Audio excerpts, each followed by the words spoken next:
পরমারাধ্য শ্রী শ্রী বাবামণির রাতুল চরণে প্রণাম জানিয়ে এবং আমার সমস্ত গুরুভ্রাতা ও গুরু ভগিনীদের প্রতি সশ্রদ্ধ জয়গুরু সম্ভাষণ জানিয়ে আজকের পাঠ শুরু করছি।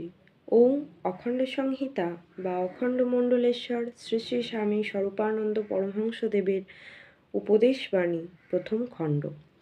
ব্রহ্মজ্ঞান স্বতঃসিদ্ধ।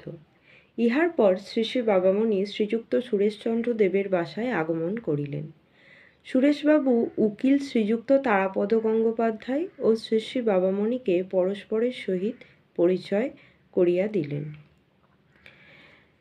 তারাপদবাবু বলিলেন, আপনারা আলোক লাভ করেছেন, আমরা অন্ধকারে ডুবে আছি। আপনাদের উচিত আমাদের ভিতরের অন্ধকার দূর করে দেওয়া।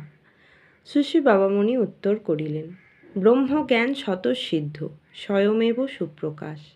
সে জ্ঞান সর্বত্র রয়েছে, সর্বঘটে বিরাজমান। এ আলো আপনিই জ্বলছে, কাউকে এসে জ্বালিয়ে দিতে হয় না। আপনি, আমি, সুরেশবাবু প্রভৃতি জীবমাত্রেই প্রত্যেকে সেলফ কন্টেন্ট, নিজেতেই পূর্ণ। পাথরকুচি গাছ দেখেছেন? পাতা খসে মাটিতে পড়ল আর অমনি তাই থেকে নূতন গাছ গজালো।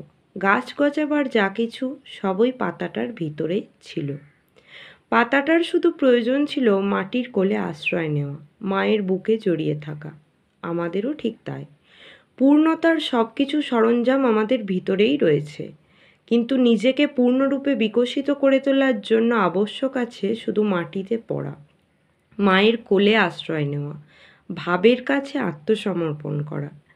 যেভাবেই হোক না কেন, 16 আনা আত্মসমর্পণ হলেই হলো। ময়মনসিংহ, 15ই আষাঢ় 1337। জয় গুরু।